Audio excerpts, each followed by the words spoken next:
Eric Koula's attorneys say his relationship with his father Dennis was one enviable to families everywhere. When Eric was little, his dad used to see him and say, "How you doing, kiddo?" And that catchphrase stayed with the two until Eric found his father shot in the head on the morning of May 24th.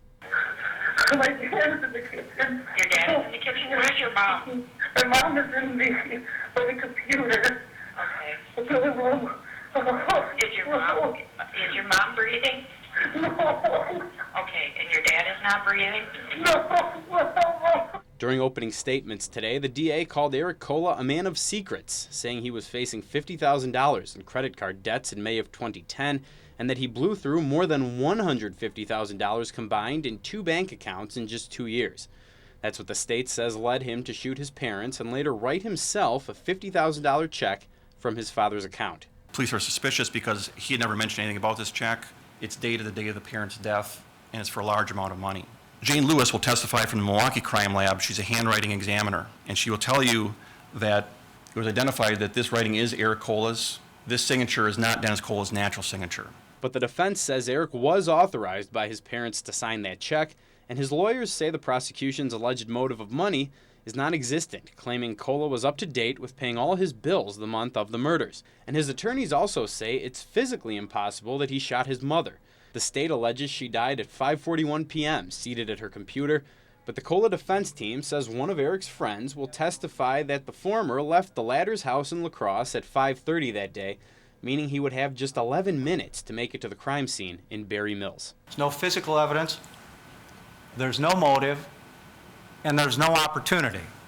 And I think, folks, once you have the whole story, you're going to conclude not only, number one, because of the love, Eric could not do this, but number two, it was impossible for him to do it. The state alleges that Koula's motive was collecting an inheritance to solve financial problems. News 19's Pete Zervakis has been following this story for us, and he has more on what happened in the courtroom today.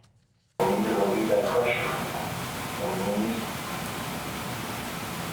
won't know. So release your parents. Because they're trying right now as we talk. And I'm certain, based on what you told me about your mom and dad, that they would want you to do the right thing. July 29th, 2010. Eric Koula spends some 3 hours in this room being interviewed by state agent John Christopherson. The latter was trying to elicit some type of admissions from Koula about the homicides of his parents, Dennis and Merna. Shortly after this interview ended, Eric was arrested for their deaths. It would be fair to say that there's nothing that Eric was going to say on that particular day that was going to avoid him being arrested. True? No, that isn't true. It isn't true. So if he had given you some answers that were convincing enough, he would not have been arrested that day? Correct. Christopherson says he tried to appeal to Koula's emotions on July 29th, convincing him it'd be best to just come clean. He also testified today that he exaggerated to Koula the amount of evidence the state had against him.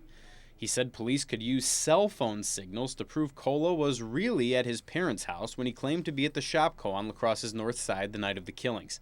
That wasn't true, and Christopherson used a similar tactic when it came to DNA. You knew at that time that there was no match of DNA between Eric and the crime scene, correct? That is correct. You would agree with me that in the way you talked to Mr. Koula about DNA in this interrogation, it suggested that you did have that evidence, correct? No, I would say that I was trying to suggest that DNA could be left behind at the crime scene. But as the defense points out, Koula time and time again tells Christopherson he did not kill his parents. He also neglects to point the finger at anyone else when asked to think of possible suspects, something his defense team hopes will convince the jury he's an innocent man. We also heard from a second investigator on the case today who says he made the drive from Loomis Street to the Koula household near Fox Hollow.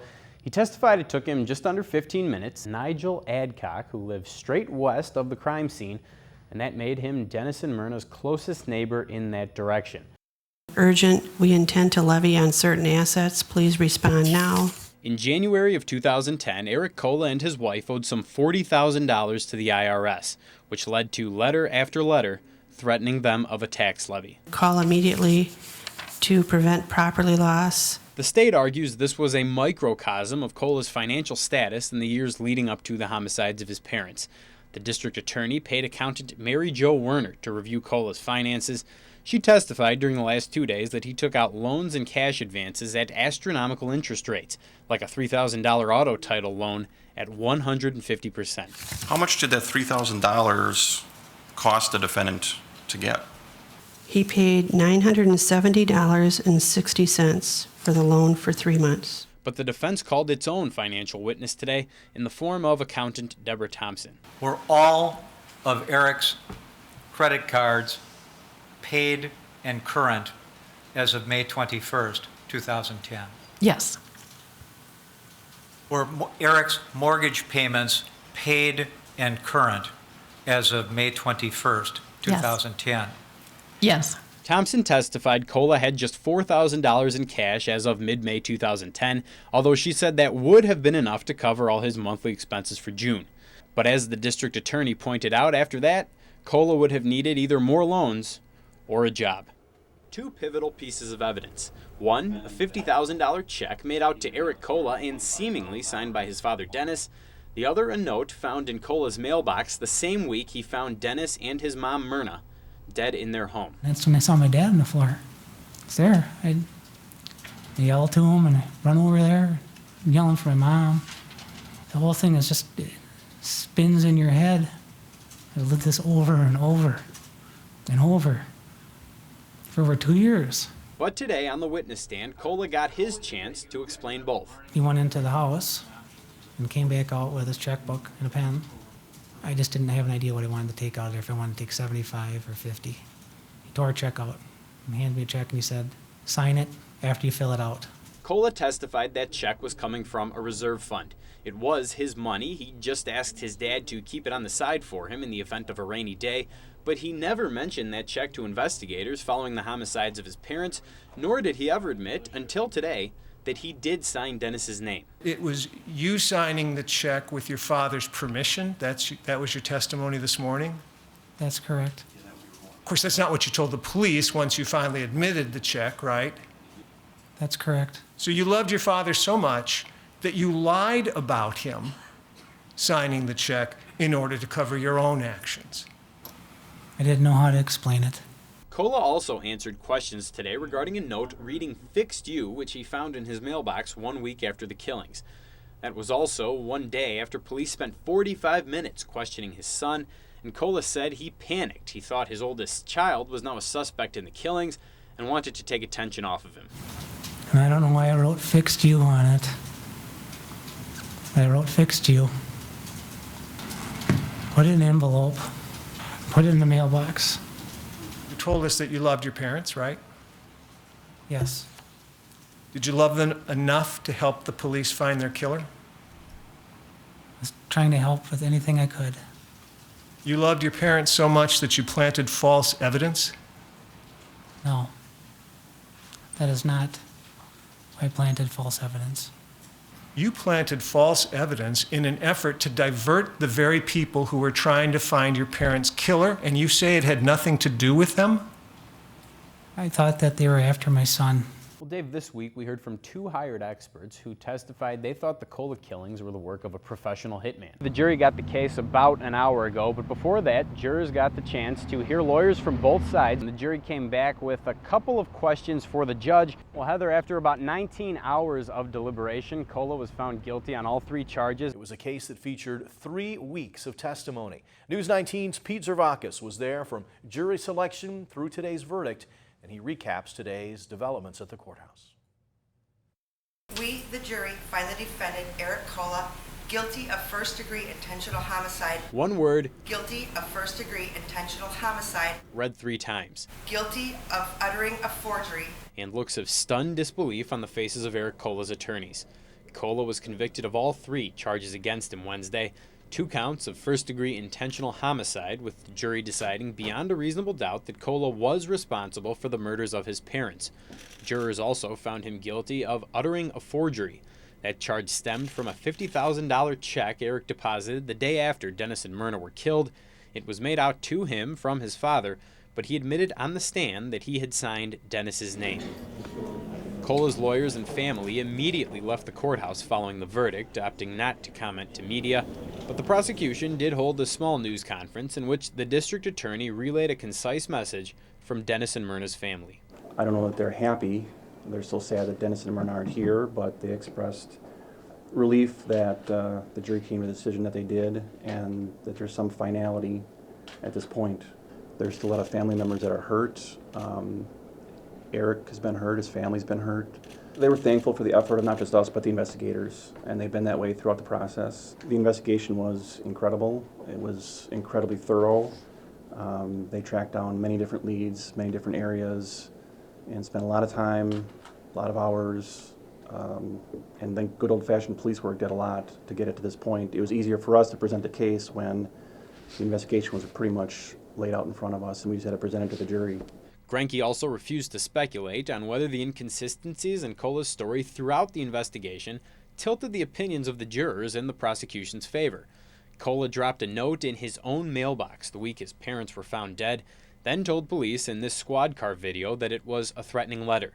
He also testified that he was at this Shopko store around the time his mother was killed, but neither he or his vehicle appear on the store's surveillance footage from that day. We, of course, thought it was a big factor that he lied about being at Shopko, about the note in the mailbox, about who signed the check, and about the check to begin with. And there were other smaller lies. Whether the jury based it on that or something else, you have to ask them. I'm not sure what they based their decision on, but certainly I saw it as significant that he was lying about things early on in the investigation when it wouldn't have mattered to anyone other than somebody who knew when they had died, and that was part of our presentation.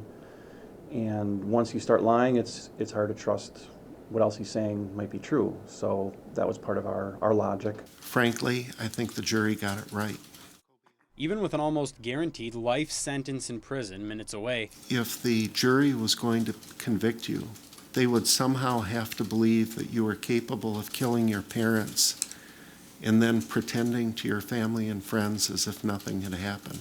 Eric Koula and his defense lawyers stuck to their story.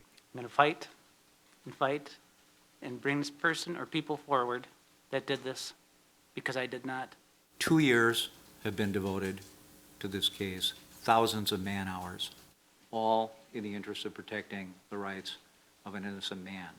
But those words resonated little, if at all, with Judge Scott Horn, who told Koula he was the only person with the means, motive, and opportunity to kill his parents, and Horn said the echoes of those 2 gunshots will now sound within the Koula family for generations. Your parents were good, decent people. Your father, frankly, was a person you should have become, someone who earned what he had through skill and hard work. They should be enjoying retirement and a quiet life with family and friends. And you took that from them. My mom, she had the voice of an angel.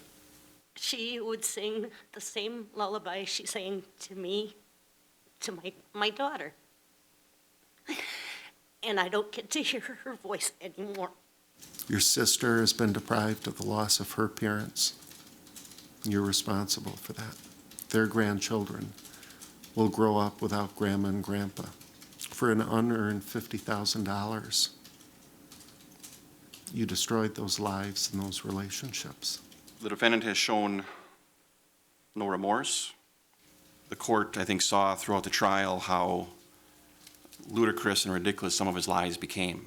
Those lies included a $50,000 check Koula wrote himself from his father's account, as well as a threatening letter, which Koula told police he found in his mailbox 1 week after the murders. This is surveillance video from that day, but Koula admitted during trial that he'd written the note himself. You took the life of the 2 people who gave you life.